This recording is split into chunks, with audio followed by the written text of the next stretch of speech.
Kemudian yang selanjutnya ini ada YouTube ya. Kalau misalnya mau lihat materi kreatif lain, lihat di YouTube saya ya. Di situ ada materi industri kreatif di semester sebelumnya.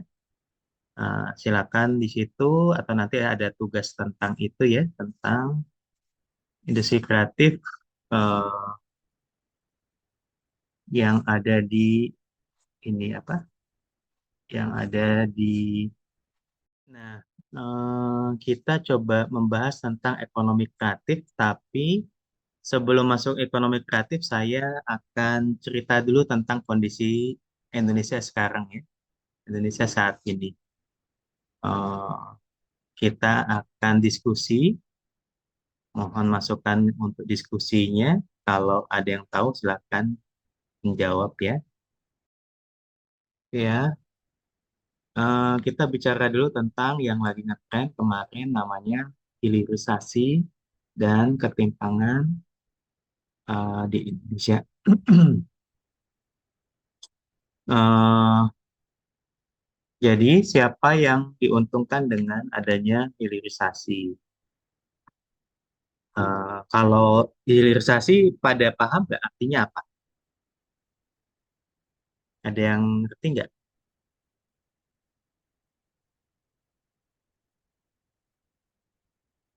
Ada yang pernah dengar kata hilirisasi dan artinya apa? Tahu?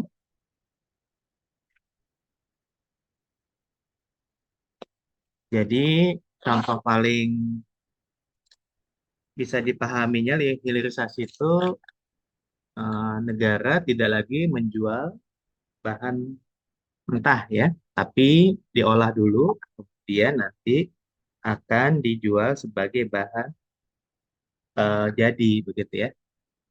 Nah, kemarin itu waktu debat presiden itu tema yang diangkat salah satunya adalah hilirisasi dan apa? Dan eh, presiden Presiden Jokowi juga menerapkan istilahnya hilirisasi. Nah, sekarang apa pengaruh hilirisasi kepada korporasi, kemudian masyarakat dan pemerintah? Di sini kita lihat bahwa hilirisasi banyak dinikmati oleh korporasi besar, terutama perusahaan asing yang menguasai sektor industri seperti pertambangan. Mereka mendapatkan keuntungan besar dari pengolahan sumber daya alam di dalam. Jadi, kalau sebelum tahun 2020 misalnya Indonesia menjual nikel ya atau beberapa industri beberapa produk itu bahan mentah, tapi oleh Presiden Jokowi akhirnya apa di di dilarang, kemudian harus diolah dulu sebelum dijual, gitu ya. Nah, apa efeknya bagi masyarakat? Di sini proses hilirisasi dapat menimbulkan dampak negatif bagi masyarakat lokal, banyak petani dan masyarakat yang kehilangan lahan dan harus berpindah atau beralih profesi, namun tidak selalu mendapatkan kompensasi yang memadai. Kemudian apa dampaknya bagi pemerintah? Di sini pemerintah berharap hilirisasi dapat meningkatkan nilai tambah dan pertumbuhan ekonomi nasional. Namun, tantangannya adalah memastikan bahwa manfaat ekonomi tersebut dapat dirasakan secara merata di seluruh lapisan masyarakat, bukan hanya kelompok tertentu. Itu yang disebut hilirisasi ya. Kemudian yang berikutnya, apakah tantangan pembangunan sumber daya manusia di Indonesia? Kalau kita pernah dengar ada istilahnya namanya bonus demografi. Nah, ada yang tahu nggak artinya bonus demografi?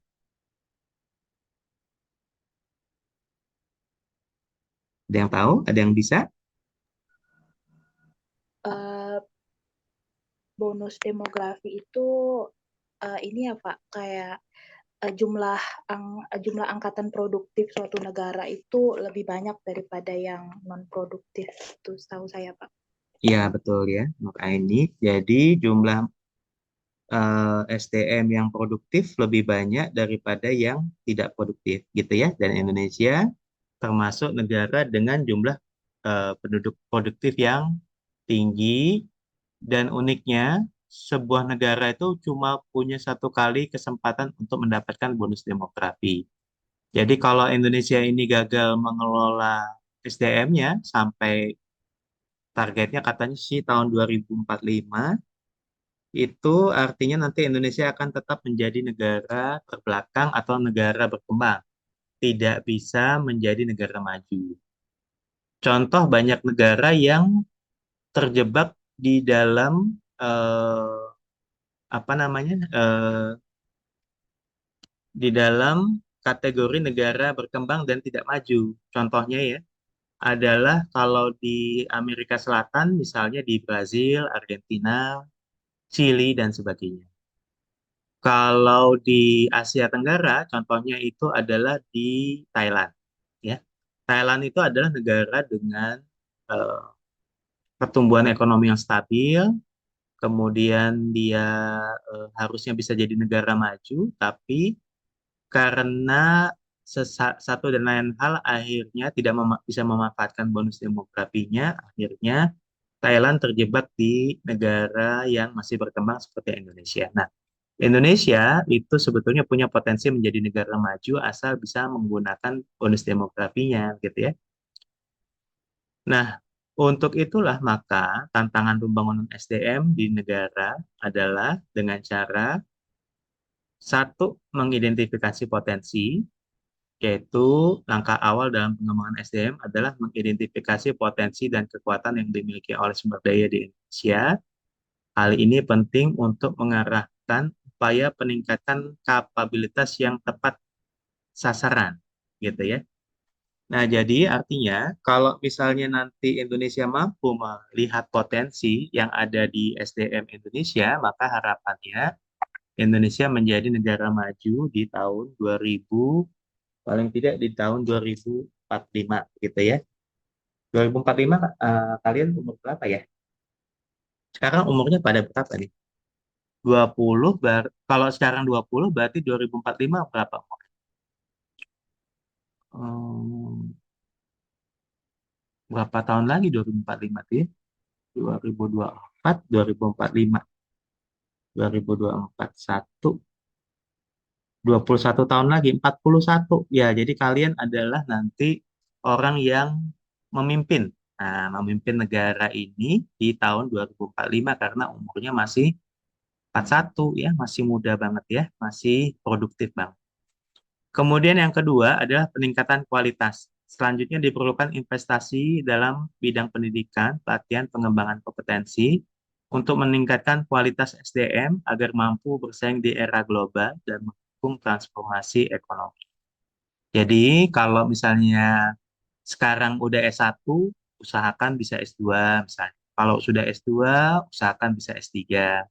Kalau sudah lulus, misalnya cepat bekerja, kemudian dapat pengalaman kerja, gitu ya. Kemudian yang berikutnya pemerataan akses.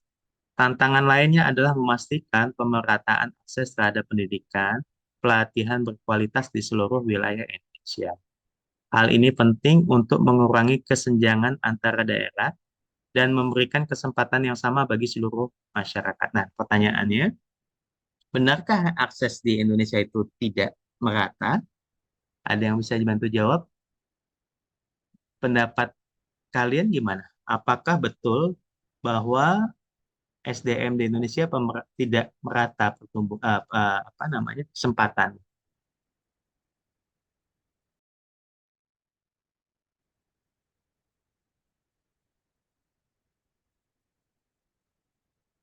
Ada yang mau jawab? Gimana di Pangandaran gimana? Akses pendidikannya ada yang asli Pangandaran? Yang SMP, SMA, SD-nya di Pangandaran ada?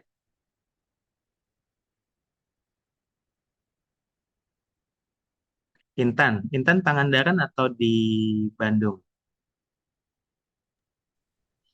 Andaran Bapak. S1, S2, S1, ya, SD, SMP-nya di Iya di sini Bapak. Pangandaran ya? Gimana? pendapatnya, apakah akses pendidikan di sana sama bagusnya dengan di daerah lain atau ada kekurangan? Eh, Masih belum, Bapak. Apa contohnya? Iya, kualitasnya yang beda, Pak. Kadang kalau misalkan kita mau kualitas sekolah yang bagus itu harus keluar kota, nggak bisa di sini. Jadi Paling belum dekat, data. paling dekat kemana? Paling dekat paling kalau mau sekolah yang bagus tuh Ciamis atau enggak Tasik, Pak. Hmm. Intan dulu di Ciamis atau di Pangandaran? Di sini saya, Bapak. Asli Pangandaran ya? Iya. Iya, iya. Jadi apa namanya?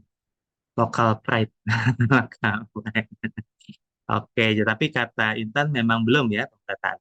Tapi harus pindah ke kota lain supaya dekat. Nah, itu dari jawaban itu kita tahu bahwa poin ketiga ini tepat begitu ya. Kemudian kita bahas yang topik yang lain adalah bagaimana memperkuat ekonomi yang berbasis komunitas. Nah, di sini untuk supaya kita bisa menjadi negara maju di tahun 2045, apa sih ciri negara maju itu ya? Salah satu ciri negara maju itu adalah negara dengan tingkat inovasi yang yang tinggi begitu ya. Kenapa Cina, Tiongkok itu bisa dikategorikan negara maju? Coba kita lihat aja, inovasinya luar biasa gitu ya. Kenapa kita lihat misalnya Prancis itu negara maju? Karena inovasinya begitu ya. Nah, Indonesia kalau tidak melakukan atau tidak pinter SDM-nya, maka dia tidak akan menjadi negara maju. Sangat disayangkan ya. Jadi kalau bisa digambarkan, kita cuma punya satu kali kesempatan, kemudian nanti kita ternyata nyantai-nyantai, nanti akan terjebak seperti negara Amerika Latin, begitu ya. Negara Amerika Latin itu kekurangannya adalah eh, tidak mengejar menjadi negara maju secepatnya padahal dia punya kesempatan. Negara Amerika Latin itu seperti Argentina, Brazil, Meksiko itu punya kesempatan maju karena dia dekat dengan Amerika, negara yang sangat maju ya, nomor satu di dunia. Tapi tidak dapat mengambil kesempatannya karena dia tidak melakukan strategi terhadap SDM dan memperkuat ekonominya.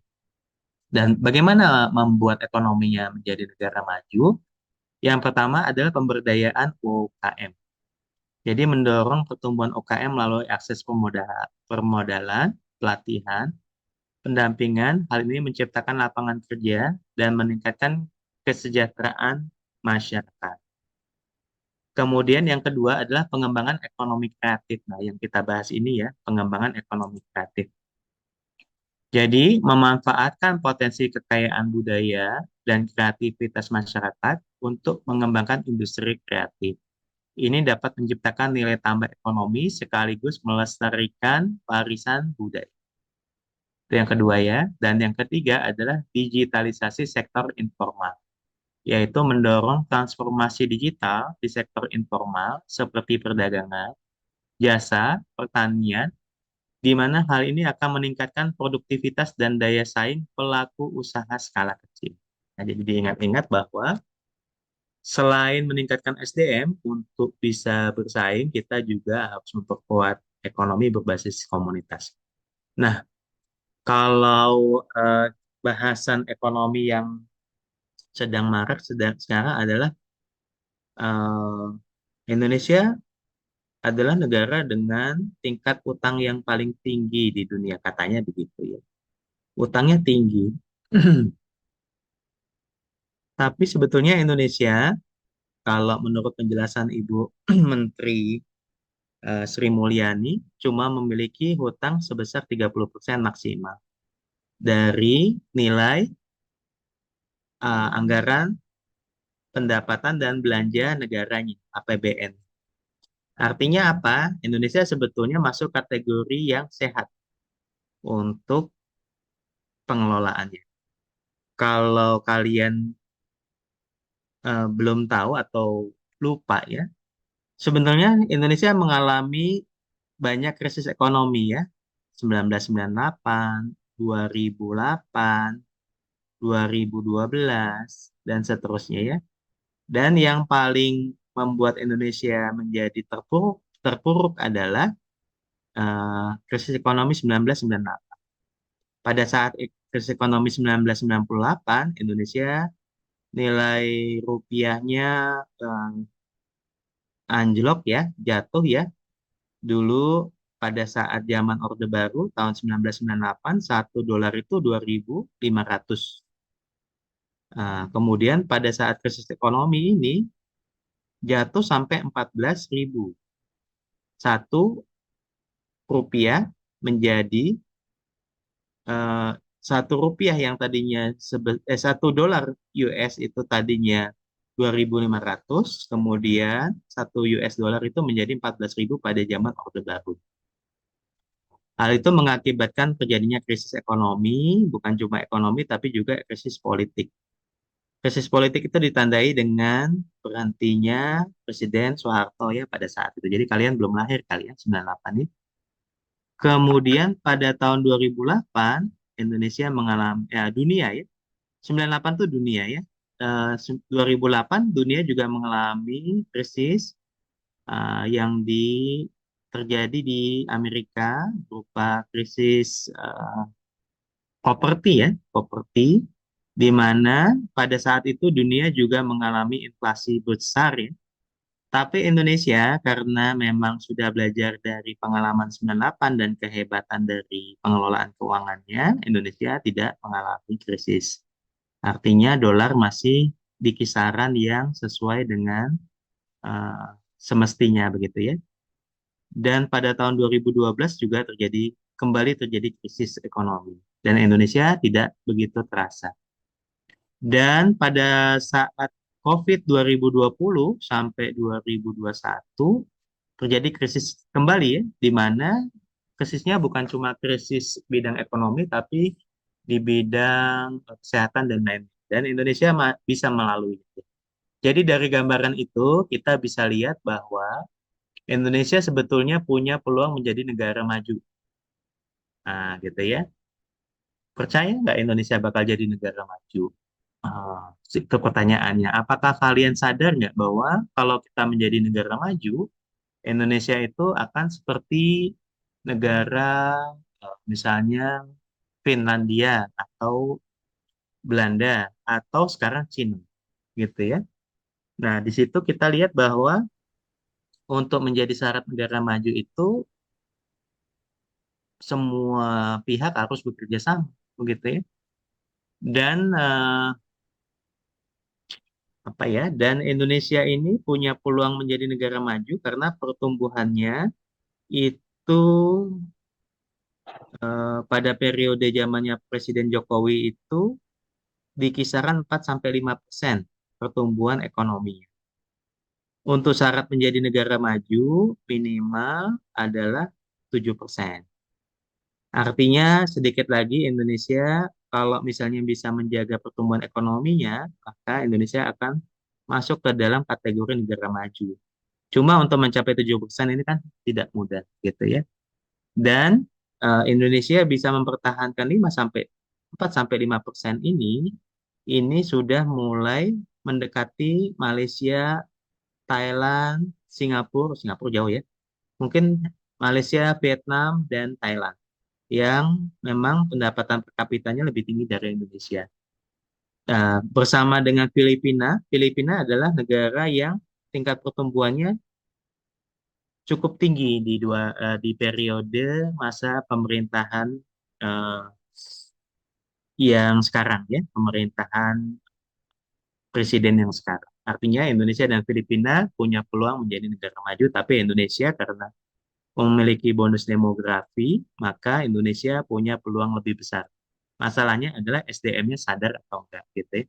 Apakah kalian sadar bahwa untuk maju atau tidaknya negara kita terletak di eh, anak muda sekarang, khususnya yang lagi kuliah sekarang ini ya. Intan, Nurul, Olivia, dan yang lainnya ya. Kalau itu nggak disadari, ya kita nggak akan jadi negara maju dan sayang karena mungkin seumur hidup kita cuma punya satu kali kesempatan untuk menjadi negara maju.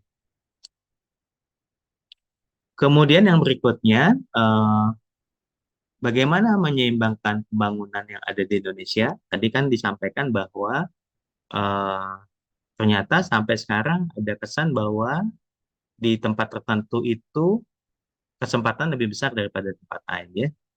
Nah, untuk menyeimbangkan pembangunan, maka pemerintah telah melakukan pembangunan di bidang infrastruktur, termasuk di daerah terpencil yang membangun konektivitas dan mobilitas ekonomi.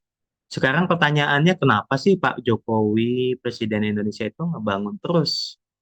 Apa nggak ngabis-ngabisin duit tuh, misalnya gitu ya? Kenapa jalan tol dibangun terus gitu ya? Kenapa sih kok kita beli kereta api cepat gitu ya? Kenapa sih kok kita ngebangun bandara dan sebagainya? Nah, itu semuanya karena memang muaranya adalah impian kita, negara kita untuk tidak lagi menjual bahan mentah, tapi menjual produk jadi, ya.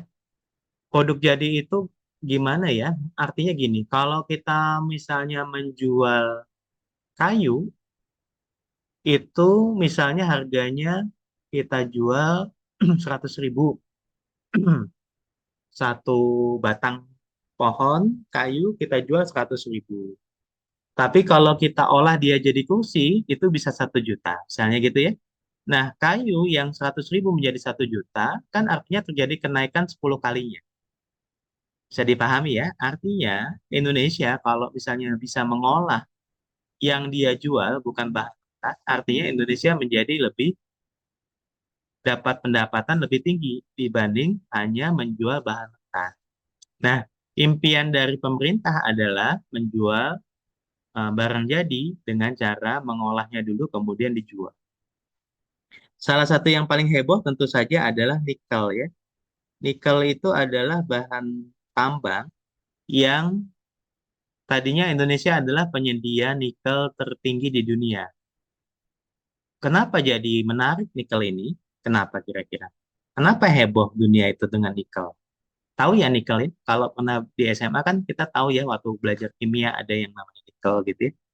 Kenapa? Kok nikel itu menjadi sangat diminati seperti halnya emas gitu? Ada yang tahu?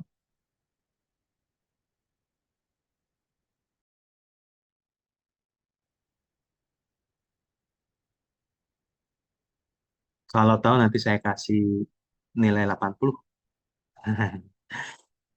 Izin jawab, Pak. Bapak izin menjawab, Pak. Ya, Dede, silakan Dede. Mungkin salah satu fungsinya untuk baterai mobil listrik, Pak, seperti Tesla. Iya, betul. Kenapa nikel menjadi menarik? Yaitu karena dia akan menjadi bahan bakar alternatif, yaitu menjadi baterainya mobil listrik ya. Kenapa mobil listrik ini menjadi perhatian kita? Karena sumber daya fosil yaitu bensin semakin langka, gitu ya. Ketika semakin langka, maka masyarakat dunia akan mengalihkan bensin menjadi listrik ya. Kenapa listrik itu menjadi menarik? Karena sebagai gambaran gini deh, kalau ada yang punya mobil listrik nggak? Kalau Anda punya mobil listrik, kalian punya mobil listrik, ini saya cuma denger aja ya dari referensi, bukan bukan punya ya. Kayak mobil listrik itu kalau diisi bensinnya itu cuma 150.000 per bulan pengeluarannya. Artinya 150.000 per bulan itu kan setara dengan mengisi bensin kayak motor kali ya. Untuk mobil tapi seharga motor begitu sebulan. Motor juga kadang-kadang lebih mahal ya kalau motornya cc-nya besar. Artinya yang biasanya orang isi bensin misalnya tadinya katakanlah 1 juta sebulan, dia bisa hemat menjadi 150.000. Artinya cuma 15%-nya misalnya dari pengeluaran untuk bensin. Ketika dia bisa menghemat sebanyak itu, artinya orang tidak lagi tergantung dengan bensin, begitu ya.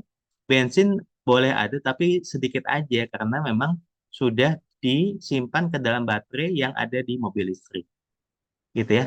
Itulah makanya Indonesia ketika mencanangkan tidak mengekspor bahan nikel lagi, tapi dia membuat namanya itu pengolahan nikelnya. Pengolahan nikelnya dibangun di Indonesia, salah satunya di Jawa Timur, di Kalimantan, dan di Sulawesi ya. Dibangun eh, pengolah nikel. Akhirnya Indonesia bisa pertama menyerap tenaga kerja dengan pabrik nikel. Yang kedua menaikkan harganya, yang saya ceritakan tadi, kalau dijual mentah misalnya 10.000, kalau dijual jadi bisa 1 juta, 10 kalinya.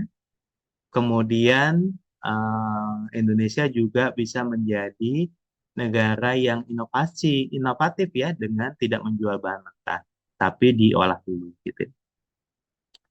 Nah, itu sejalan dengan poin kedua ini ya, sumber daya manusia. Peningkatan sumber daya manusia melalui pendidikan, pelatihan, pengembangan dengan kebutuhan industri. Nah, jadi nanti kalian kalau lulus tidak tidak apa ya, tidak mustahil nanti kerjanya di kilang minyak atau di tempat pengolahan nikel dan sebagainya karena kebutuhan tenaga kerjanya terbuka banyak di sana, gitu ya. Jadi sumber daya manusia menjadi sangat penting untuk membuat Indonesia menjadi maju dengan cara uh, bisa bersaing dengan dunia, gitu ya.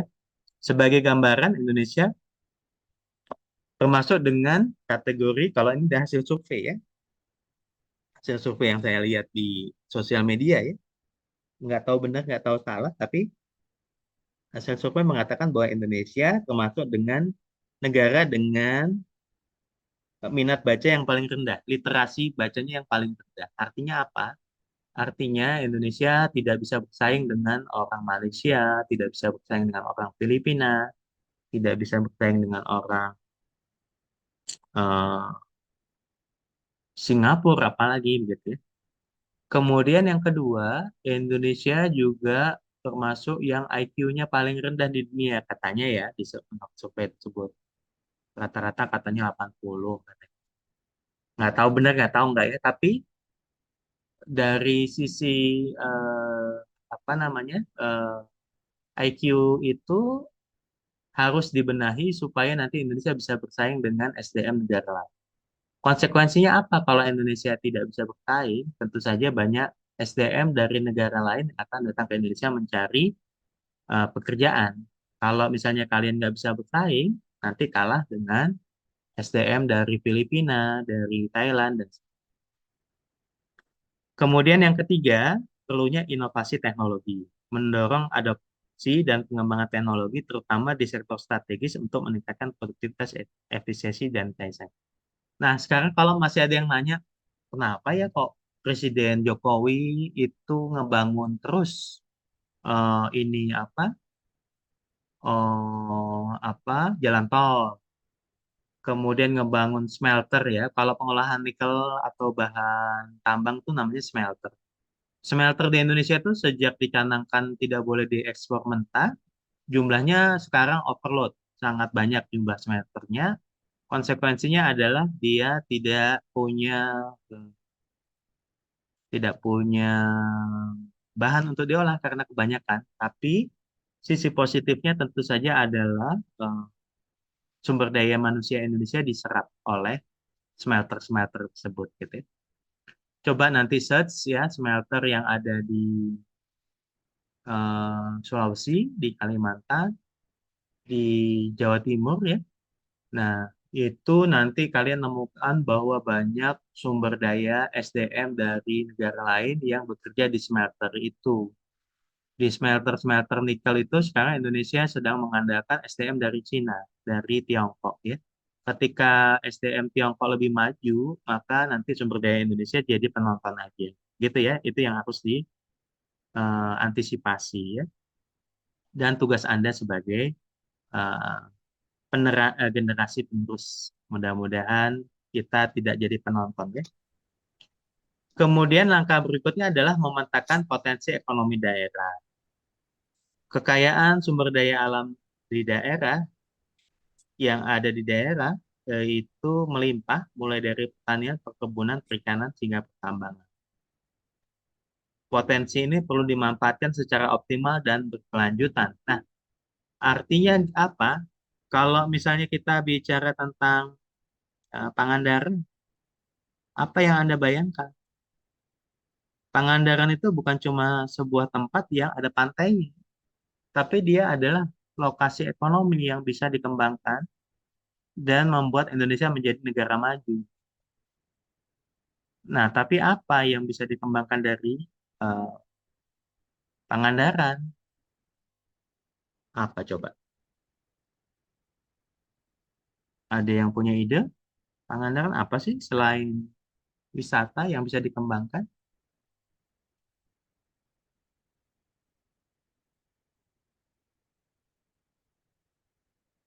Kalau ada yang jawab, saya kasih 80.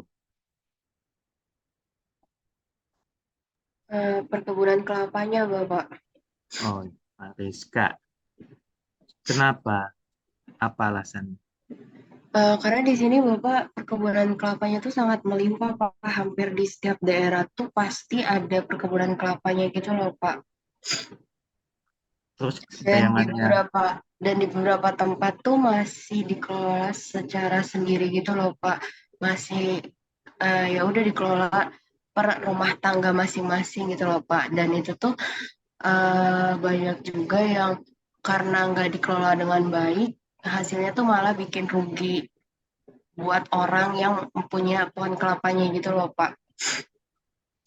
iya, kalau menurut Pak Rizka, sebesar apa sebetulnya potensi ekonomi kelapa di Pangandaran? Sangat besar sih Bapak karena yang apalagi yang kita tahu ya Pak, pohon kelapa itu kan manfaatnya sangat banyak ya Pak. Mulai dari batangnya gitu kan. Nah, eh, eh, tetapi tuh di sini nggak ada pihak yang benar-benar bisa mengelola pohon kelapanya gitu loh Pak. Kebanyakan itu tuh dari kayak dari yang punya, terus nanti ke tengkulak dan akhirnya harganya itu malah nggak sebanding dengan hasilnya gitu loh Pak. Yang saya tahu juga kayak di sini aja satu buah kelapa tuh dihargain paling murah tuh bisa sampai 1.000 rupiah gitu loh Pak. Hmm.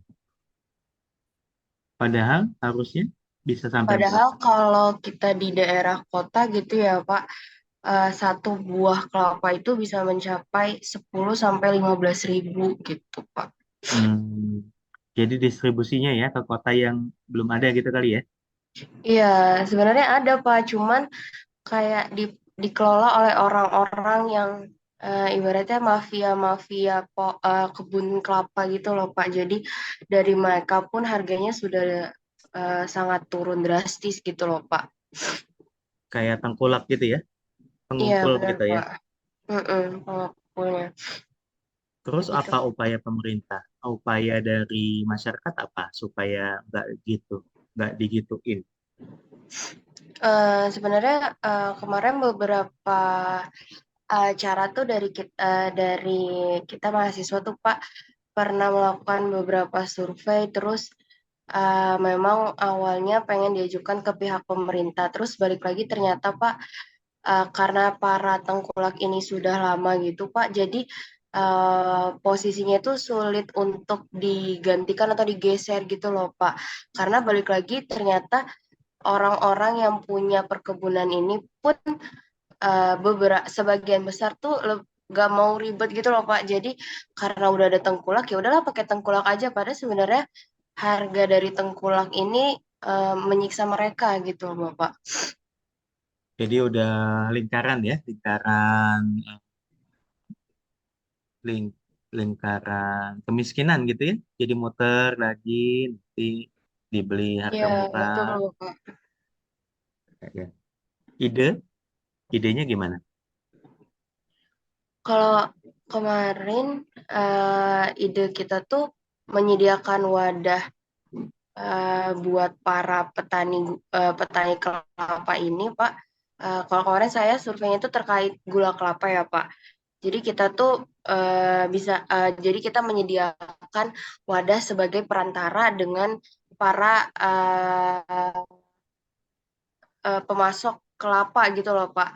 Kayak jadi penghubung misalkan perusahaan kecap atau yang lainnya gitu Pak. Cuman setelah disurvei dan dilakukan beberapa penelitian bahwa dari pihak orang-orang yang memiliki kebun kelapanya malah yang nggak mau gitu Pak. Orang di kebun kelapanya malah yang nggak mau, ya. Iya benar Pak. Karena apa? Karena Pak, yang pertama mereka akhirnya memutuskan bahwa ya udah kebun kelapanya ini nantinya hanya dijadikan sebagai warisan aja untuk anak-anaknya gitu Pak. Jadi tidak dipentingkan tidak diperhatikan bahwa dia bisa si perkebunan kelapa ini bisa jadi sumber pemasukan yang sangat besar untuk keluarga gitu Pak. Oke. Jadi artinya SDM lagi ya? Ya Eh, benar banget eh, Pak. SDM yang belum belum memahami ya, artinya ya. Betul sekali Pak. Ya. Oke, terima kasih Mariska. Itu contoh ya bahwa di sekitar kita sendiri ada eh, masalah itu ya. Kita lanjut, kemudian ada pusat ekonomi. Selain sektor primer, Indonesia juga memiliki pusat ekonomi di berbagai kota dengan kegiatan industri, perdagangan, dan jasa. Kemudian yang tidak kalah penting adalah ekonomi pedesaan, yaitu sektor pertanian, perikanan, kerajinan di pedesaan yang perlu mendapat perhatian dan dukungan. Nah, ini juga contoh yang bagus ya. Tadi yang bisa jawaban oleh Mariska tadi menunjukkan bahwa di desa sebetulnya fondasi utama untuk kita menjadi negara maju gitu ya. Coba kalian bayangkan ya, Cina yang tahun 80 adalah negara miskin, tapi dalam kurun waktu 20 tahun mungkin ya, 80 sampai 2000, 2000-an, 2000 menjadi negara maju ya 2024 ya. Mungkin 24, 24, 40 tahun ya, 40 tahun. Tapi dia awalnya adalah negara yang sangat miskin tahun 80 di mana Indonesia lebih maju begitu ya dibanding negara Cina. Tapi sekarang kalau kita lihat di Cina itu akses untuk ke desa sangat sangat mudah dijangkau, jalan bagus, masyarakat produktif karena pekerjaan tersedia. Kemudian kualitas dari pertaniannya maju, kualitas perikanannya maju karena teknologi dipakai di pertanian karena pemerintah peduli begitu ya. Semacam macam itulah ya yang membuat negara menjadi maju ya. Dan itu yang menjadi PR di Indonesia dan mudah-mudahan Indonesia juga bisa belajar ke Cina begitu ya. Kenapa nggak ke Amerika aja atau ke negara Eropa misalnya? Ya mungkin kalau Amerika udah maju dari dulu banget ya. Jadi kita mungkin untuk menyontohnya terlalu susah gitu. Tapi kalau ke Cina mungkin masih bisa kelihatan lah ininya kesamaannya. Tidak tidak semua kawasan di Cina itu sudah maju, tapi menuju ke maju. Gitu. Itu yang bisa dicontoh di Indonesia. Kemudian yang berikutnya adalah bagaimana mencapai lain selain di bidang ekonomi adalah memperkuat kemitraan strategis, yaitu yang pertama kerjasama internasional, kolaborasi lintas sektor, dan pemberdayaan masyarakat. Kerjasama internasional ini dengan negara maju mendorong transfer teknologi, inovasi, dan pengembangan kapabilitas sumber daya manusia. Kolaborasi lintas sektor misalnya kolaborasi yang erat antara pemerintah, swasta, masyarakat untuk menghasilkan sinergi dalam pembangunan ekonomi yang inklusif. Dan pemberdayaan masyarakat melibatkan masyarakat lokal secara aktif dalam perencanaan dan pelaksanaan program pembangunan yang menghasilkan manfaat yang merata. Kemudian yang tahap berikutnya adalah menjaga keseimbangan ekosistem, yaitu aspek lingkungan, aspek sosial, aspek ekonomi. Lingkungannya misalnya dengan eh, konservasi sumber daya alam, pengelolaan limbah dan emisi, dan mitigasi dampak perubahan iklim. Aspek sosialnya adalah pemerataan pembangunan, pemberdayaan masyarakat lokal, dan perlindungan hak masyarakat. Aspek ekonominya adalah pertumbuhan ekonomi berkelanjutan, peningkatan kesejahteraan masyarakat, dan pengembangan industri hijau. Nah, keren ya, menjaga keseimbangan sistem itu munculnya dari sini. Oke, di sini kita coba dicatat ya bahwa selain untuk meningkatkan sumber daya manusia, Indonesia juga harus menjalin kemitraan. Kemudian peningkatan UMKM. Dan yang berikutnya tentu saja menjaga keseimbangan ekosistem. Menjaga keseimbangan ekosistem ini sendiri adalah aspeknya dibagi menjadi 3, yaitu lingkungan atau environment. Kemudian yang kedua adalah sosial atau sosial. Dan yang ketiga adalah ekonomi atau ekonomi. Ekonomi. Nah, jadi ketiga aspek inilah yang nanti akan menopang bukan hanya dari sisi peningkatan kualitas SDM, tapi juga lingkungan, gitu ya. Kalau kita lihat ke lingkungan, nah, kita bisa lihat ada kebiasaan masyarakat yang tidak mensupport kita menjadi bangsa yang maju, begitu ya. Sampah masih di mana-mana. Kemudian jumlah stunting, nah tahu stunting nggak? Stunting itu gizi buruk gitu ya. Jadi nanti anak-anaknya jadi tidak pinter gitu ya. Kemudian anak-anaknya menjadi eh, tidak tinggi, fisiknya pendek begitu ya. Dan kemudian contoh lain adalah anak-anaknya tentu saja tidak bisa bersaing di dunia nyata ya karena tingkat pemahamannya sangat rendah. Itu ya, itu yang terjadi di stunting. Itu yang aspek yang ada di ekosistem yang Indonesia tidak bisa bersaing. Lingkungan ya. Kemudian yang berikutnya, apakah visi Indonesia Maju 2045? Yang pertama ekonomi digital, yaitu mendorong transformasi digital di berbagai sektor untuk meningkatkan produktivitas, efisiensi, dan daya saing ekonomi Indonesia. Yang kedua, ekonomi kreatif, yaitu mengembangkan ekonomi kreatif, kemudian berbasis kekayaan budaya dan inovasi untuk menciptakan nilai tambah ekonomi yang berkelanjutan. Yang ketiga, transisi energi, yaitu melakukan transformasi energi menuju sumber daya terbarukan dan ramah lingkungan untuk mendukung pembangunan yang berkelanjutan atau sustainable. Yang keempat adalah geoekonomi, memanfaatkan posisi strategi Indonesia di kawasan Pasifik.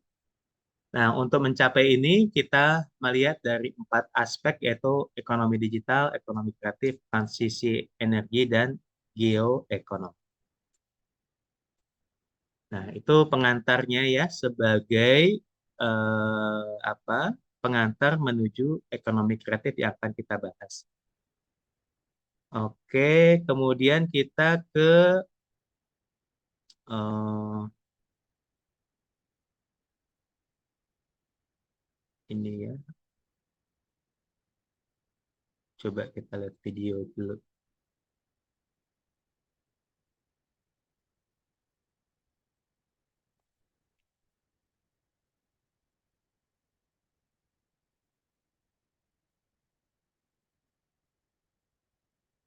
Ini kelihatan nggak si tayangannya? Belum. Belum, Pak. Belum kelihatan ya? Oh, ditutup dulu kali ya. Coba kita lihat pengantar ekonomi kreatif dari review video ya.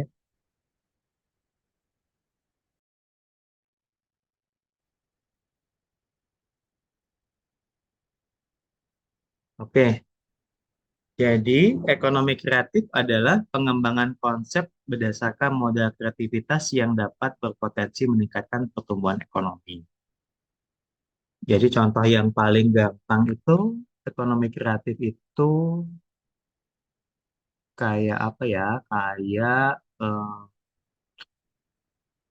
eh, misalnya televisi atau iklan gitu ya, atau sekarang banyak itu ya sosial media, konten kreator dan sebagainya itu adalah ekonomi kreatif ya, yang modelnya adalah kreativitas. Kemudian ekonomi kreatif itu memanfaatkan cadangan sumber daya yang bukan hanya terbarukan bahkan tidak terbatas, yaitu ide, gagasan, bakat atau talenta dan kreativitas. Nah, itu ya, jadi itu yang menjadi ininya ekonomi kreatif, menjadi apa?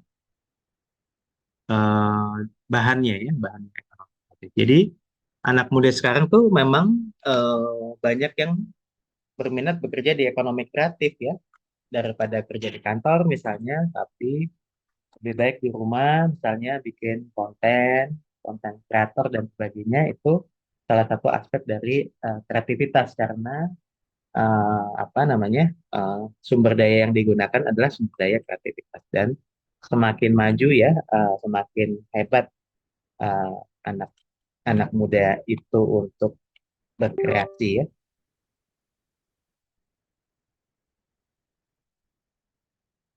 Kemudian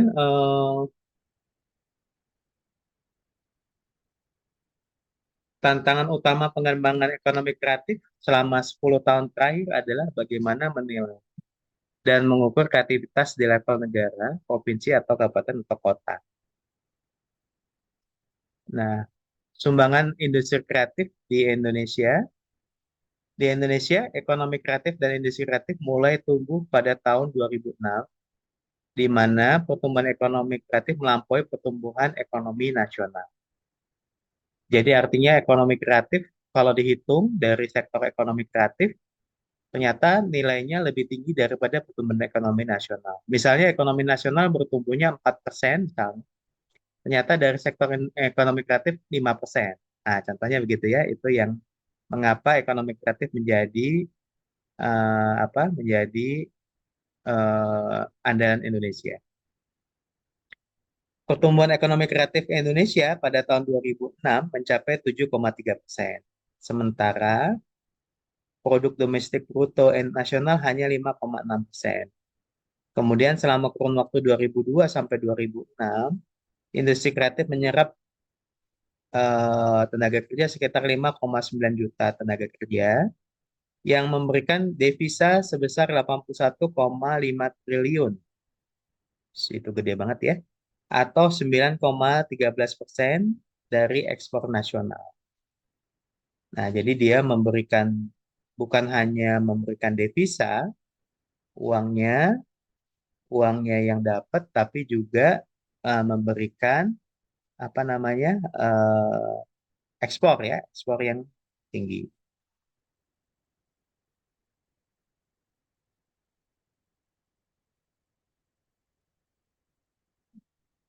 Kemudian apakah sumbangan ekonomi industri kreatif, yaitu besaran dari dampak industri kreatif terhadap ekonomi Indonesia menurut Departemen Perdagangan Republik Indonesia 2007, hitungannya adalah pertama produk domestik bruto, ketenaga kerjaan, aktivitas perusahaan, dan dampak terhadap sektor lain. Nah, sebetulnya apa sih yang disebut dengan ekonomi kreatif itu? Di sini, menurut Departemen Perdagangan tahun 2007, ada beberapa arah dari pengembangan industri kreatif di Indonesia yaitu lebih menitik beratkan pada industri berbasis satu, lapangan usaha kreatif dan budaya atau creative cultural industry. Yang kedua, lapangan usaha kreatif atau creative industry. Dan yang ketiga, hak kekayaan intelektual atau copyright industry.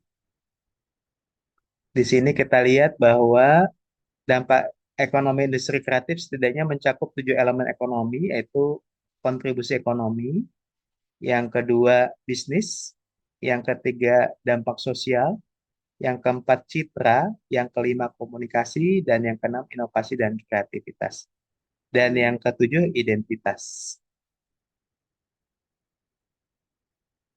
Kemudian dari 7 itu, apa saja sebetulnya yang menjadi subsektornya dari industri kreatif?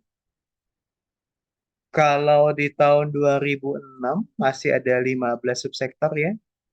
Yang pertama iklan, yang kedua arsitek, yang ketiga pasar seni, yang keempat kerajinan, yang kelima desain, yang keenam fashion, yang ketujuh video dan fotografi, yang ke-8 permainan interaktif, yang ke-9 musik, yang ke-10 seni pertunjukan, yang ke-11 penerbitan dan percetakan, yang ke-12 layanan komputer dan peranti lunak, yang ke-13 radio dan televisi, dan yang ke-14 riset dan pengembangan, dan yang ke-15 adalah kuliner. Jadi ada 15. Kemudian ini menurut Inpres nomor 6 tahun 2009 tentang pengembangan ekonomi kreatif. Kemudian yang berikutnya, apa kendala industri kreatif di Indonesia? Yaitu perkembangan ekonomi kreatif di Indonesia mengalami kemajuan, tapi masih tergolong rendah. Ada 5 kendala, yaitu akses pada bahan baku, teknologi, permodalan, hak cipta, ruang publik, dan pemanfaat teknologi masih rendah. Dan di dunia sebetulnya ada yang namanya indeks kreativitas negara atau kota atau wilayah. Misalnya kapasitas SDM, talenta atau talent, teknologi dan inovasi, toleransi, regulasi kebijakan, ketenaga kerjaan, entrepreneurship, infrastruktur, keamanan dan kenyamanan, dan merek dan branding. Kita lihat ini ada beberapa kategori yang dikenal dunia, ada 12. Misalnya nomor 1 itu FCI, itu Florida Creative Index. HCI yang kedua itu Kentucky Creative Index. SPCCI atau Silicon Valley Creative Community Index. HKCI atau Hong Kong, dan seterusnya ya. Nah, indeks kreativitas yang dimiliki oleh masyarakat itu ada ini ya, 1, 2, 3, 4, 5, 6, 7, 8, 9, 10, ada 10. Dan masing-masing kategori itu mengiris ya, saling mengiris untuk beberapa indeks yang dikenal di dunia. Kemudian